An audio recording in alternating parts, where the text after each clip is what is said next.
আজকে জানেন যে আজকে আমাদের যেটাকে আমরা ইনঅগারাল সেশন বলছি, উদ্বোধনী অনুষ্ঠান, সেটা আজকে সকালে হয়েছিল।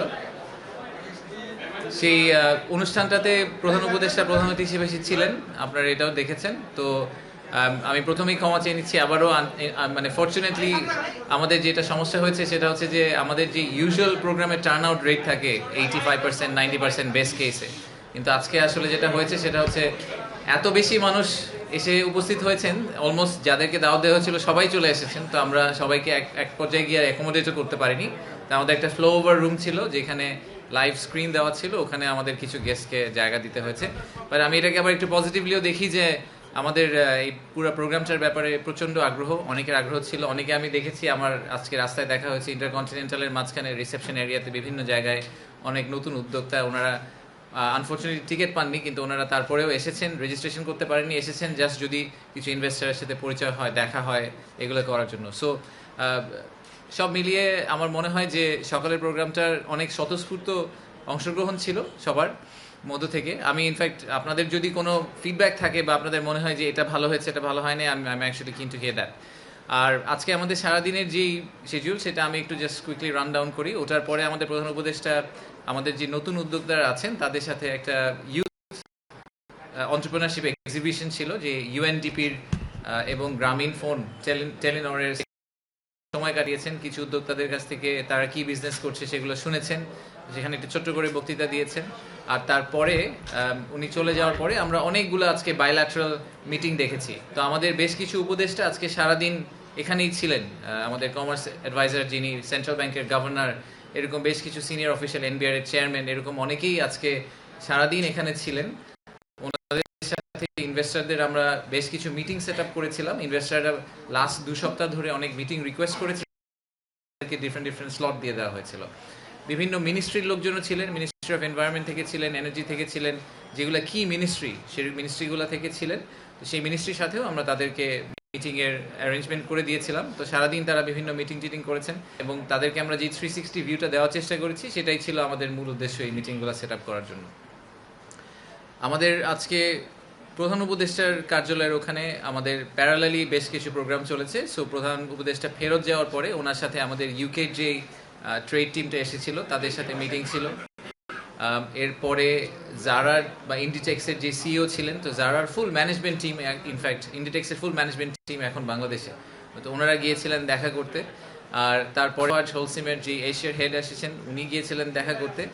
এবং একটু পরে আপনারা দেখেছেন যে আমরা মাত্র একটা ডিপি ওয়ার্ল্ডের সাথে একটা প্রোগ্রাম শেষ করলাম। ডিপি ওয়ার্ল্ডের যে চেয়ারম্যান, উনি আসলে খুবই ভিআইপি, ইনফ্যাক্ট ইউএইতে উনি একজন বড় VIP, very close to the royal family. উনি এসেছেন আমাদের এই প্রোগ্রাম অ্যাটেন্ড করতে, ইনভেস্টমেন্ট সামিট অ্যাটেন্ড করতে। উনি একটা ছোট্ট প্রোগ্রাম করলেন, অবশ্য আমাদের পুরাই ফুল ছিল, আমরা সবাইকে জায়গা দিতে পারিনি। 2-300 পরে আমাদের একসময় দরজা বন্ধ করে দিতে হয়েছে। সো ডিপি ওয়ার্ল্ডের সাথে আমাদের আমরা চিন্তা ভাবনা করছি যে আমরা ফ্রি ট্রেড জোনের দিকে চলে যাব। জেবেল আলী পোর্ট বলে একটা পোর্ট আছে ইউএইতে, যেটা ইউএইর ইকোনমির প্রায় 25% কন্ট্রিবিউট করে। সো সেই পোর্টটার মতো করে আমরা এরকম আমাদের মাথারবাড়ি ডিপসি পোর্টের কাছাকাছি কোনো একটা জায়গায় ফ্রি ট্রেড জোনের কথা চিন্তা করছি। তো সেখান করার চেষ্টা করছি এবং এটাই ডিপি ওয়ার্ল্ডের চেয়ারম্যানের আজকের ভিজিটের মূল উদ্দেশ্য ছিল। উনি এখান থেকে প্রধান উপদেষ্টার সাথে দেখা করতে যাবেন এবং তারপরে ওনারা এই ফার্দার আলাপ আলোচনা করবেন। আমাদের বাংলাদেশ থেকে হয়তো একটা টিম ভেরি সুন ইউএই যাবে বোঝার জন্য যে আসলে ফ্রি ট্রেড জোনের পলিসিগুলো কীভাবে অপারেট করে, অপারেশনাল জিনিসটা কীভাবে কাজ করে, এখান থেকে ইকোনমিক বেনিফিটটা আমরা কীভাবে পেতে পারি। তার আগের মিটিংগুলো নিয়ে যদি একটু কথা বলি, আজকে ইন্ডিটেক্সের যে সিইও ছিলেন উনি বলেছেন, ওনার আমি যদি সামারাইজ করি, উনি বলেছেন যে উনি লাস্ট জীবনে প্রথমবারের মতো বাংলাদেশে এসেছেন এবং ওনাদের অনেকগুলো বেশ বড় বড় ব্র্যান্ড আছে। সবাই জারার কথা বলে, বাট এর সাথে মাসিমো দুটি কিছু ব্র্যান্ডের ওনারা ব্র্যান্ড ওনার।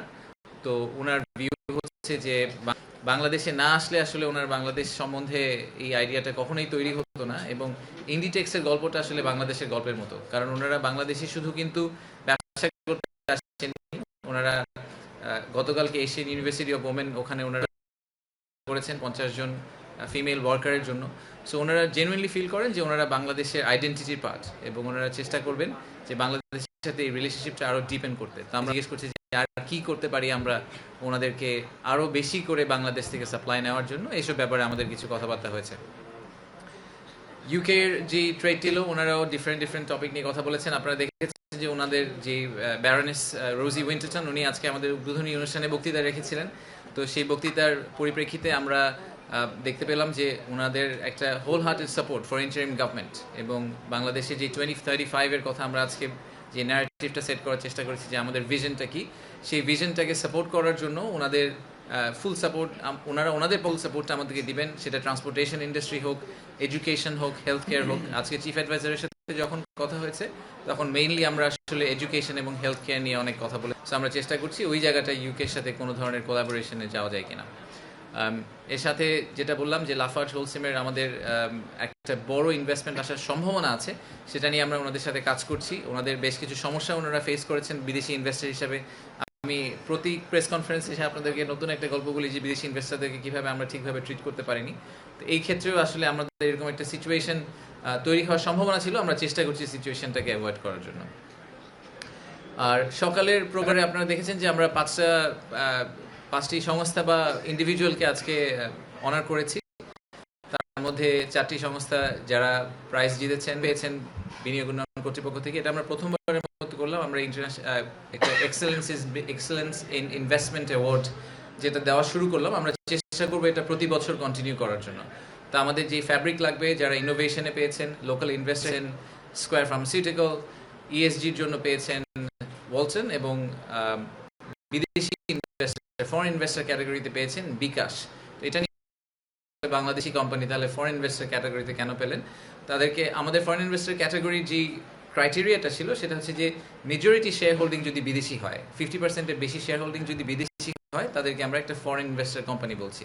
তো বিকাশের ক্ষেত্রে সেটাই হয়েছে। বিকাশের কিন্তু বড় বড় ইনভেস্টররা হচ্ছে IFC, Gates founding and financials. তারা মিলে আসলে মোর দেন 50% অফ বিকাশের ওনারশিপ। তো আর ফাইনালি আমরা আজকে কি হাক সংকে বাংলাদেশে অনারারি সিটিজেনশিপ ঘোষণা করেছি। আপনারা দেখেছেন যে ওনার জন্য এটা খুবই একটা ইমোশনাল মোমেন্ট ছিল। যারা ভিডিওটা দেখেছেন, যারা এক্সপিরিয়েন্স করেছেন, তার জন্য ইমোশনাল মোমেন্ট ছিল। সো এরকম আমাদের আসলে এইরকম অ্যাম্বাসেডার দরকার। উনি এখন যখন কোরিয়া যাবেন, উনি কিন্তু এখন বাংলাদেশের জন্য একটা ডিফারেন্টভাবে বাংলাদেশকে দেখবেন, ডিফারেন্টভাবে বাংলাদেশকে সাপোর্ট করার চেষ্টা করবেন, কারণ উনি এখন নিজে বাংলাদেশের পার্ট। উনি সবসময় করে আসছেন 45 বছর ধরে, বাট এখন we have made it permanent. So এই ছিল আমাদের সারাদিনের প্রোগ্রাম। আমাদের একটা ব্রেকআউট সেশনও হয়েছে। ইউরোপিয়ান ইউনিয়ন আজকে রিনিউয়েবল এনার্জির উপর একটা ব্রেকআউট সেশন করেছেন। আমাদের এনার্জি অ্যাডভাইজার ছিলেন, আরও বড় বক্তারা ছিলেন আজকে ওখানে সারাদিন। এগেন আমি আবারও আমাদের 300 মানুষের ক্যাপাসিটিতে আমাদের যেই পরিমাণ ইন্টারেস্ট ছিল, প্রায় 500-এর বেশি মানুষ এসে হাজির হয়ে গেছেন। তো আমরা তাদেরকে যতটুকু অ্যাকোমোডেট করা সম্ভব অ্যাকোমোডেট করার চেষ্টা করেছি। তো আমাদের ভবিষ্যতে হয়তো এই প্রোগ্রামটাকে আগামী বছর আমরা যখন করার চেষ্টা করবো, আমরা এটাকে চিনমৈত্রীতে নিয়ে যাব, কারণ clearly the demand is there, the excitement is there. So আমরা এটাকে আমাদের লোকাল ইনভেস্টমেন্ট এবং ইন্টারন্যাশনাল ইনভেস্টমেন্ট দুটাকেই আমরা একটা মোমেন্টাম দিতে পারবো হয়তো। আমি এখানে থামি, কোয়েশ্চেন নিব। আমি একটু জাস্ট টাইম চেক করে নিচ্ছি। আমার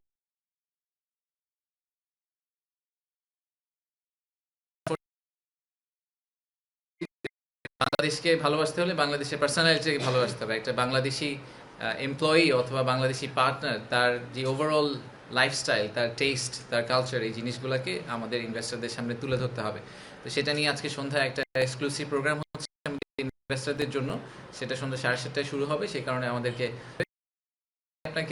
আপনাদেরকে এখন একটু হাই লেভেল আইডিয়া দিয়ে রাখি। আমরা প্রোগ্রামটা পরে আপনাদেরকে শেয়ার করব, ফুল প্রোগ্রামটা। এই প্রোগ্রামটাতে আমরা Bangladesh through a different lens, এরকম একটা কনভারসেশন করার চেষ্টা করছি ওনাদের সাথে। তো ডিফারেন্ট লেন্স বলতে আমরা যেটা বুঝাই যে ক্লাসিক ব্যবসায়ী লেন্সের বাইরে। তো ডিফারেন্ট লেন্সে আমরা কাদেরকে নিয়ে আসছি আমি সেটারও একটু প্রিলুড দিই। আমরা Bangladesh through an I of a photographer বলে একটা সেকশন আছে, সেখানে আমাদের শহীদুল আলম ভাই, ড্রিক গ্যালারির, উনি একটা প্রেজেন্টেশন করবেন যে ফটোগ্রাফারের দৃষ্টি থেকে বাংলাদেশটা কীরকম। এরপরে আমাদের যে আর্কিটেক্ট আছেন মেরিনা তাবাসসুম, উনি একটা ডেলিবারেশন করবেন যে একটা from eyes of an architect Bangladesh আসলে দেখতে কিরকম। আমরা আমাদের ফুটবলার, এখন তো ফেমাস ফুটবলার আছে, video owner point of view থেকে মানে from a footballers point of view Bangladesh আসলে দেখতে কিরকম। আর তারপরে আমাদের একটা বেঙ্গল সিম্ফনি, যারা ইমন চৌধুরীর যে টিমটা, ওনাদেরকে একটা ক্লাসিক বাংলাদেশি যে একদম হার্ড কোর মিউজিক, সেই মিউজিকের ভিতর দিয়ে নিয়ে যাবেন, এই মিউজিক্যাল জার্নির ভিতর দিয়ে নিয়ে যাবেন। 15-20 মিনিটের জন্য। এবং ফাইনালি আমাদের একটা ফ্যাশন শো আছে ওখানে, সেটা হচ্ছে বাংলাদেশি জামদানি, বাংলাদেশের রিক্সা, বাংলাদেশের যে ট্রেডিশনগুলো সেইগুলোকে আপহোল্ড করার জন্য, সেইগুলোকে শোকেস করার জন্য আমরা একটা ফ্যাশন শোর মতো অর্গানাইজ করেছি মিউজিকের সাথে সাথে। So that's generally the size of the programme. আপনারা ভিডিওটা হয়তো সামনে পেয়ে যাবেন, but I am really excited about it. আমার ধারণা যে এই প্রোগ্রামটার শেষে একজন বিদেশি ইনভেস্টর যিনি প্রথমবারের মতো, আজকে ইনফ্যাক্ট আমি যাদের সাথে কথা বলেছি অনেক বড় বড় ইনভেস্টর আজকে আমাকে বলেছেন যে ওনারা আগে কখনো বাংলাদেশে আসেননি, এই প্রথমবার আসলেন। তো তাদের জন্য আসলে বাংলাদেশের এই ফুল 360 ভিউটা খুব দরকার, not only the business environment but how the people are. So ওইটাকে আমরা আজকে দিন শেষে আমরা আমাদের গোল হচ্ছে যে ওই জায়গাটায় পৌঁছানো, যে ওনারা যখন এই দেশ থেকে ফেরত যাবেন, বাংলাদেশ থেকে ফিরে যাবেন, তখন ওনাদের বন্ধু বান্ধব, ওনাদের কলিগ, এদের কাছে যখন ওনারা বাংলাদেশের গল্পটা বলবেন, কি এক্সপিরিয়েন্স ছিল, ওনারা একটা ফুল পিকচার দিতে পারেন এবং আমাদের হয়ে ওনারা অ্যাম্বাসেডর হিসাবে কাজ করবেন। সো আমি এখানে থামি, আমার হাতে অ্যাজ আই সেড আমার আনফরচুনেটলি 15 মিনিট সময় আছে। আমরা অল্প কয়েক আজকে and we will do a wrap up. আগামী সপ্তাহে আমরা ফুল সামিট নিয়ে কোনো একটা সময় আপনাদেরকে একটা ফুল কভারেজ দিব, ঠিক আছে? ধন্যবাদ। একটা বিষয় আচ্ছা, আজাদ ভাই বলুন। আসসালামু আলাইকুম। একটা বিষয় জানতে চাচ্ছিলাম যে গত 2 দিনে মিডল সরাই, তারপরে কোরিয়ান ইপিজেড এবং জাপান ইপিজেড যে ফরেন টিমটা গিয়েছে, তাদের রিঅ্যাকশনটা কেমন? এটা মনে হয় আমরা গতকালকে একটু কভার করেছিলাম। আপনাদের অনেকে মিডিয়া থেকেও গিয়েছেন। আমি যতদূর জানি যে অনেক ইনভেস্টর আসলে মিডিয়াও ইন্টারভিউ করার সুযোগ পেয়েছে। Generally the reaction is very positive এবং আমাদের যেটা টেক সেটা হচ্ছে যে ওনারা এটা খুব অ্যাপ্রিশিয়েট করেছেন যে আমরা আমাদেরকে ফিজিক্যালি নিয়ে গেছি। ফিজিক্যালি নিয়ে যাওয়াতে যেটা হয় যে আপনি প্র্যাকটিক্যালি জিনিসটা দেখলে সুবিধা হয় যে আসলে কিসে উনি ইনভেস্ট করতে যাচ্ছেন। ইনফ্যাক্ট গতকালকে তো শুনেছেন যে একটা কোম্পানি ওখানে অন দ্য স্পট একটা ইনভেস্টমেন্ট কনফার্ম করেছেন। এটা বলতে গিয়ে আমার আসলে মনে পড়লো, সরি আমি 2টা টপিক মিস করেছি। আজকে 2টা কাগজ সাইন করা হয়েছে, আপনারা হয়তো দেখেছেন। একটা হচ্ছে আইএলও, ইন্টারন্যাশনাল লেবার অর্গানাইজেশন, যারা তাদের সাথে বিডা একটা এমওইউ সাইন করেছে। আমি আগেও বলেছি যে আমাদের পুরো সোসাইটিটাতে সবসময় আসলে এন্টারপ্রেনারদেরকে ফোকাস করলে হবে না, তাদের সাথে যারা কাজ করে, আমাদের যেই ওয়ার্কার্স। আজকে নাসিম মনসুর ভাইয়ের প্রেজেন্টেশন যারা দেখেছেন তারা দেখেছেন যে আমাদের ইকোনমিটাকে, যে আমাদের ইকোনমির যে চাকাটা, সেই চাকাটা এগিয়ে নিয়ে যাওয়ার জন্য এন্টারপ্রেনাররা শুধু একা তো আর করেন না, সাথে তাদের ওয়ার্কফোর্স যেটা আছে, আমাদের শ্রমিকরা করেন। তো আমাদের লেবার রাইটসের যে স্ট্যান্ডার্ড, সেই স্ট্যান্ডার্ডটা কিন্তু আমাদের গ্লোবাল স্ট্যান্ডার্ড থেকে অনেক লো, অনেক নিচে। তো সেটাকে আমাদের একটা জায়গায় নিয়ে যেতে হবে। তো আমরা এখন আইএলওর সাথে এমইউটা সাইন করেছি এইটা কনফার্ম করার জন্য যে আমরা ভবিষ্যতে এফডিআই অ্যাট্রাক্ট করতে চেষ্টা করব, বাট আমাদের লেবার রাইটসকে কম্প্রোমাইজ না করে। এবং আরেকটা সত্যি কথা হচ্ছে যে পৃথিবী যেদিকে যাচ্ছে, তাদের লেবার রাইটসকে যদি আমরা কম্প্রোমাইজ করতে থাকি, একসময় আসলে বাংলাদেশ থেকে কেউ কোনো প্রোডাক্ট নেবে না। বাংলাদেশের ওই লেবার স্ট্যান্ডার্ডটাকে একটা জায়গায় নিয়ে যাওয়া will become a minimum requirement for a lot of clients. So আমাদেরকে ওইটাকে ম্যানেজ করতেই হবে। আর দ্বিতীয়ত হচ্ছে আমরা আরেকটা এমইউ সাইন করেছি আজকে, সেটা হচ্ছে হান্ডা গ্রুপের সাথে, একটা Chinese textile and garments manufacturer. তারপর $150 মিলিয়ন মতো ইনভেস্টমেন্ট কমিট করার কথা বলছে।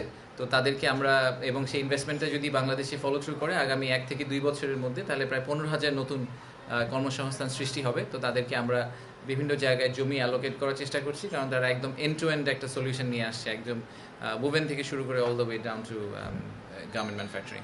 সো হান্ড্রেড গ্রুপের সাথে আজকে আমরা যে কাগজটা সাইন করলাম, সেটা এসেনশিয়ালি আমাদেরকে এনশিওর করলো যে $150 মিলিয়ন একটা ইকুইটি ইনভেস্টমেন্ট হবে। তার চেয়েও বড় কথা যে 15,000 লোকের আশা করছি আগামী 1 থেকে 2 বছরের মধ্যে নতুন কর্মসংস্থান সৃষ্টি হবে এটার মাধ্যমে। আমার একটা প্রশ্ন আছে, আমাদের আজকে পলিটিক্যাল দলগুলোর সাথে প্রতিষ্ঠানদের ছিল মিটিং ছিল জামাত ইসলাম এবং বিএনপির সাথে, এবং তাদের ইনভেস্টরদের একটা বড় কনসার্ন হলো যে পলিসি কন্ট্রিবিউশন থাকে কিনা। এখন আমার ধারণা আপনাদের কাছেও তাদের এই কনসার্নটা আছে। তা আপনারা তাদের কাছে কি জবাবদিহিতাটা কিভাবে করেছেন যে পলিসি কন্ট্রিবিউশনটা বিনিয়োগের ক্ষেত্রে কিভাবে নিশ্চিত করবেন? ধন্যবাদ। সো আজকে 3টা পলিটিক্যাল পার্টিও আপনারা জানেন যে তাদের মিটিং রুমে তারা ছিলেন। ইনফ্যাক্ট কালকেও সম্ভবত থাকবেন। ওনাদের সাথে অনেক ইনভেস্টর মিটিং করতে চেয়েছেন। সো প্রথমত এনসিপি, জামাত এবং বিএনপি সবাইকে অনেক ধন্যবাদ। ওনারা যে কষ্ট করে একটা টিম পাঠিয়েছেন, সবাই টিম পাঠিয়েছেন। ইনফ্যাক্ট অনেকে ক্রিয়েটিভলি তাদের নিজেদের ব্রোশার করেছেন, তাদের ভিউ কি ইনভেস্টমেন্ট ক্লাইমেটের ব্যাপারে ওরকম পেপার্স করেছেন, গিফট রেডি করেছেন ইনভেস্টরের জন্য। তো সব ব্যাপারে সবগুলো ক্ষেত্রে আমি বলবো যে ওনারা আসলে খুবই ফোর্থকামিং ছিলেন আমাদের সাথে। আমরা একসাথে কাজ করেছি পুরো জিনিসটা নিয়ে। পলিসি কন্টিনিউটি হবে কি না, এটার রাইট আনসার বা এক্সাম্পল হচ্ছে আজকে। আমরা তো ইনভেস্টমেন্ট কনফারেন্স করছি কিন্তু ওনাদেরকে বাদ দিয়ে করছি না। আপনারা, আমি জানি না আপনারা আগে কোনো ইনভেস্টমেন্ট কনফারেন্সে এরকম অ্যাটেন্ড করেছেন কিনা যেখানে পলিটিক্যাল পার্টিগুলোকে আলাদা আলাদা মিটিং করার সুযোগ দেওয়া হয়েছে, প্রত্যেককে ইন্ডিপেন্ডেন্টলি তাদের ভিউগুলোকে শেয়ার করতে পেরেছে ইনভেস্টরদের কাছ থেকে। আমি শিওর ইনভেস্টররা তাদেরকে একই প্রশ্নটাই করেছেন যে আপনারা যদি ক্ষমতায় আসেন তাহলে সরকার যে রিফর্মগুলো করার কথা বলছে এখন, সেই রিফর্মগুলো আপনারা কন্টিনিউ করবেন কিনা। তো আপনারা ইনভেস্টরদেরকে জিজ্ঞেস করে দেখতে পারেন ওনারা এটাতে হ্যাঁ বলেছে না বলেছে। বাট আমার জেনারেল ধারণা, এবং আমরা এটা আগেও বলেছি, যে ইনভেস্টমেন্ট এবং এমপ্লয়মেন্ট জেনারেশন, জব ক্রিয়েশন, এটা আসলে সবার কমন ম্যান্ডেট। এখানে কোনো পলিটিক্যাল ফ্র্যাকশন থাকার কোনো কারণ নেই। হতে পারে যে কনস্টিটিউশনের ক্ষেত্রে ডিফারেন্ট মতামত থাকতে পারে, কনস্টিটিউশনাল অ্যামেন্ডমেন্ট, কনস্টিটিউশনাল কমিশন, এইসব ব্যাপারে যে রেকমেন্ডেশন আছে সেখানে ডিফারেন্ট মতামত থাকতে পারে। বাট ইনভেস্টমেন্ট ক্লাইমেট ইমপ্রুভ করার ব্যাপারে আসলে ডিফারেন্ট মতামত থাকার কোনো কারণ নেই। বাংলাদেশে ইনভেস্টমেন্ট দরকার, সেটা লোকাল থেকে হোক, ফরেন থেকে হোক, এবং বাংলাদেশে এমপ্লয়মেন্ট জেনারেশন দরকার। জব ক্রিয়েশন আমাদের জন্য is the biggest opportunity and challenge. So এটা সবাই খুব ক্লিয়ারলি বুঝেন। তো আমার ধারণা যে আমি আশা করছি আপনারা ইনভেস্টরদেরকে জিজ্ঞেস করে দেখতে পারেন, ওনারা তো ঘোরাঘুরি করছেন, ওনাদেরকে জিজ্ঞেস করে দেখেন যে পলিটিক্যাল পার্টিগুলো কী বলেছে। ওনারা আপনারা আমাদেরকে একটু জানিয়ে, ওনারা যদি বলে যে ওনাদের কন্টিনিউ করবে না তাহলে ওইগুলো আমরা করা বন্ধ করে দিই এখন।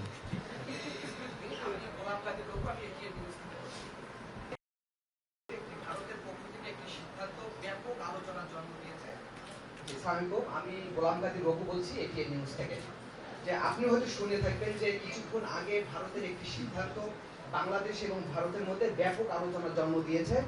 সেটি হচ্ছে যে ট্রান্সশিপমেন্টের মাধ্যমে বাংলাদেশের যে পণ্য নেপাল এবং ভুটানে রপ্তানি করা যেত, এবং এই সুবিধাটি দীর্ঘদিন ধরে ভারত দিয়ে এসেছিলেন, হঠাৎ করে তারা সেই সিদ্ধান্ত থেকে সরে এসেছে, অর্থাৎ ট্রান্সশিপমেন্ট সুবিধাটি তারা বাতিল করেছে। তো এই সিদ্ধান্তের ফলে ভারতের সঙ্গে বাংলাদেশের দ্বিপাক্ষিক বাণিজ্যিক সম্পর্ক কিংবা ব্যবসা বাণিজ্য এবং রপ্তানির ক্ষেত্রে কোনো প্রভাব পড়বে কিনা, সে ব্যাপারে আপনার একটু মতামত জানতে চাচ্ছি। আপনি নিউজটা আমাকে এইমাত্র ব্রেক করলেন, কারণ এটা আমি জানতাম না। আমি তো একটার পর একটা বাইল্যাটারাল মিটিংয়ের মধ্যে আছি, সো এই ব্যাপারে আমার একেবারেই ধারণা নেই যে ওনারা কী ডিসিশন নিয়েছেন, কেন ডিসিশন নিয়েছেন। সো এটা নিয়ে আমি আসলে খুব ডিটেইলে কমেন্ট করতে চাই না। আমি শিওর যে দেখেন, আমাদের তো ভারতের সাথে সম্পর্কটা পুনঃপ্রতিষ্ঠিত হচ্ছে, অ্যাজ ইউ হ্যাভ সিন এক সপ্তাহ আগে থেকে। সো আমি পার্সোনালি মনে করি যে এখন পুরো ট্রেড স্পেস যেটা, এখানে আমেরিকা একটা ডিসিশন নিচ্ছে, অনেকেই অনেক ধরনের ফাস্ট ডিসিশন নিচ্ছে, আবার আমার ধারণা অনেকগুলো ডিসিশন ওভারটার্নও করা হবে। সো আমি যেহেতু সব ডিটেলে আসলে জানি না, সো আমি কমেন্ট করতে পারছি না আসলে, sorry. But I am sure আমাদের টিম, আমাদের commerce adviser is probably better placed এই ব্যাপারে কথা বলার জন্য আপনার সাথে। So please ask him that question. Thank you. আমি জবির রেহান, রিপোর্টার বিজনেস স্ট্যান্ডার্ড এখানে। আপনি এর আগে চায়না ভিজিট করেছেন, জাপানের ব্যবসায়ীদের সাথে কথা বলছেন। এখন যে একটা বড় টিম আসলে ব্যবসায়ী বিভিন্ন দেশ থেকে, আসলে তারা কোন খাতে বিনিয়োগ করতে আগ্রহী বাংলাদেশে, এটা যদি বলতেন, আর কোনো যদি ফিগার বলতে পারেন যে এই সেক্টরে এরকম বিনিয়োগে তারা আগ্রহী। কোন খাতে বিনিয়োগ করতে আগ্রহী? অনেক ইনভেস্টরের সাথে কথা হয়েছে, so it's very cross cutting. I think it's very hard to say যে একটা স্পেসিফিক খাতে বিনিয়োগ করতে আগ্রহী। অবভিয়াসলি আমাদের স্ট্রেংথ হচ্ছে labour intensity, right? So labour intensive খাতগুলোতেই বিনিয়োগ করতে জেনারেলি আগ্রহী। সো আমি এখনও বলবো যে টেক্সটাইল অ্যান্ড গার্মেন্টসে তারা খুবই আগ্রহী। তারা বাংলাদেশের কনজিউমার মার্কেট টাচ করার জন্য যেসব সুযোগ আছে সেগুলোতে বেশ আগ্রহী। ফার্মাসিউটিক্যালে তারা আগ্রহ দেখিয়েছে। বেশ কিছু একদমই লাইট ইঞ্জিনিয়ারিং টাইপের যেসব জিনিসপত্র, এগুলোতে অনেক আগ্রহ দেখেছে। So it's very hard for me two pin down যে এরকম 2-3টা খাতি, খুবই মিক্সড গ্রুপ। আর আমি আগেও বলেছি যে এই ইনভেস্টমেন্ট সামিট ইজ আমাদের প্রথম ইনভেস্টমেন্ট সামিট। এই ইনভেস্টমেন্টের সামিটের মূল উদ্দেশ্য কত টাকার ইনভেস্টমেন্ট আসলো এটা এনশিওর করা না। সেটা হয়তো আমরা ইনভেস্টমেন্ট সামিট 2-তে গিয়ে এই ধরনের একটা গোল নিয়ে নামবো। এই ইনভেস্টমেন্ট সামিটের আমাদের একমাত্র উদ্দেশ্য হচ্ছে যে বাংলাদেশে যে নেগেটিভ ন্যারেটিভটা এতদিন ধরে হয়ে আসছে সেটাকে আসলে পজিটিভে টার্ন করা, এবং যত সম্ভব মানুষকে বাংলাদেশে নিয়ে আসা। আজকে একটু আগে আমি জার্মান টিমের সাথে বসেছিলাম, ওনারা তাদের 80-90% প্রথমবারের মতো বাংলাদেশে এসেছেন। তো ওনারা সবাই বলেছেন যে, আমি জিজ্ঞেস করছিলাম যে আমাদের আর কি করা উচিত, মানে আমাদের জার্মান ইনভেস্টমেন্ট বাংলাদেশে আনার জন্য আর কি করতে হবে। ওনারা বলেছেন যে আরও বেশি জার্মানদেরকে বাংলাদেশে আনতে হবে। That is the only thing we need to get done. So আমাদেরকে আসলে আরও রেগুলার বেসিসে, মেবি আরও ফ্রিকোয়েন্ট বেসিসে, এত বড় করে ইনভেস্টমেন্ট সামিট করা দরকার নেই, কিন্তু আমরা কান্ট্রি টার্গেট করে করে যদি তাদের ডেলিগেশনগুলোকে আনতে পারি তাহলে খুব ভালো হয়। আমি জানি না আপনারা শুনেছেন কিনা যে মিনিস্ট্রি অফ কমার্স থেকে চায়না থেকে আমাদেরকে একটা চিঠি ইস্যু করা হয়েছে, গতকাল বা পরশু দিয়েছেন। কমার্স যে এক্স সেক্রেটারি ওনাদের, উনি আমাকে চিঠিটা লিখেছেন যে উনি আগামী মাসে কমার্স মিনিস্টারকে সহ এবং প্রায় 200 চাইনিজ ইনভেস্টরকে নিয়ে বাংলাদেশে আসবেন। এবং ওনারা জেনুইনলি এরা সবাই ইন্টারেস্টেড ইনভেস্টার, ওনারা বাংলাদেশে ইনভেস্ট করতে চান, তো ওনাদের জন্য আমরা যাতে একটা প্রোগ্রাম রেডি করি। So this is exactly what we need to have this people fly over. তাদেরকে আমরা যদি এরকম ফুল 360 একটা এক্সপিরিয়েন্স দিতে পারি, তাহলে তারা ফেরত গিয়ে হয়তো এই ডিসিশনগুলো নিতে পারবেন যে বাংলাদেশে কীভাবে ইনভেস্ট করা যাবে। আসসালামু আলাইকুম ভাই, লাস্ট কোশ্চেন মেহরাব বলছিলাম এশিয়ান টেলিভিশন থেকে। আমার প্রশ্ন হচ্ছে, আপনার প্রতিরক্ষা শিল্পে বিনিয়োগের জন্য আপনাদের কোনো পরিকল্পনা আছে কি? প্রতিরক্ষা শিল্পে বিনিয়োগের জন্য প্রতিরক্ষা শিল্পে বিনিয়োগের জন্য প্রতিরক্ষা শিল্পে বিনিয়োগের জন্য আমাদের পরিকল্পনা আছে। আমরা ইন প্রিন্সিপাল মনে করি যে টেকনোলজিক্যাল অ্যাডভান্সমেন্টের জন্য আসলে মিলিটারি সাইডেও কিছু ধরনের অ্যাডভান্সমেন্ট করা দরকার, এবং আমাদের যে অর্ডিন্যান্স ফ্যাক্টরি আছে তাদের কিন্তু কিছু ইন্ডিজিনাস অলরেডি স্কিল সেটও আছে। তো আমরা কি সেটার উপর ভর করে আমরা ডেফিনেটলি মনে করি যে ঠিক যেই ম্যানুফ্যাকচারিং হাবের গল্পটা আমরা ক্লাসিক কমার্শিয়াল ইন্ডাস্ট্রির জন্য বলছি, আরএমজির জন্য বলছি, লেদারের জন্য বলছি, সেম কনভারসেশনটা আসলে আপনি মিলিটারি ইকুইপমেন্টের জন্য বলতে পারেন। অ্যান্ড আমাদেরকে ট্যাঙ্ক বানাতে হবে না, আমাদেরকে স্পেসশিপ বানানোর দরকার নেই, আমাদের ফাইটার জেট বানানোর দরকার নেই, but maybe we start from much smallest things, advance radio, ট্যাঙ্কের অ্যাক্সেল, একদম বেসিক জিনিসপত্র, বাট এগুলোরও কিন্তু huge demand, small bullets, small arms, অনেক কিছু হতে পারে। সো আমাদের একটা বড় ইনিশিয়েটিভ এই মুহূর্তে আমরা বাংলাদেশ সেনাবাহিনী, বিমান বাহিনীর সাথে কাজ করছি, নৌবাহিনীর সাথে কাজ করছি, যে বাইরে থেকে এরকম ইনভেস্টর খুঁজে বের করা যারা টেকনোলজি ট্রান্সফারের মাধ্যমে বাংলাদেশে আসতে রাজি হবেন। ওনারা বাংলাদেশে আসবেন ঠিক সেম মডেলে, আমরা ওনাদের কাছ থেকে কেনার কমিটমেন্টটা করব, বাট এর পাশাপাশি ওনাদেরকে এক্সপোর্ট করার আমরা সুযোগ দিব। সো ওনারা রিজনালি ওনাদের প্রোডাক্ট এক্সপোর্ট করতে পারবেন, এবং আমরা ওনাদেরকে ঠিক ইকোনমিক জোনের মতো একটা মিলিটারি ইকোনমিক জোনের কনসেপ্টে হয়তো কিছু একটা অফার করার চেষ্টা করবো। বাট এইটা ইটস এ লং জার্নি। একটা আপনি মিলিটারি ইকোনমিক জোন করতে গেলে সেখানে পলিসি ইন্টারভেনশন লাগবে, সিকিউরিটি পলিসি বলেন, ডিজিটাল ডেটা পলিসি বলেন, আইপি রাইটস বলেন, অনেক কিছু অনেক বড় বড় ইস্যু আছে, সেগুলোকে সলভ করে আমাদের ওখানে যেতে হবে। তো সেটা নিয়ে কাজ শুরু হয়েছে, হয়তো একটু সময় লাগবে, but definitely something that we would like to follow up on. Thank you very much.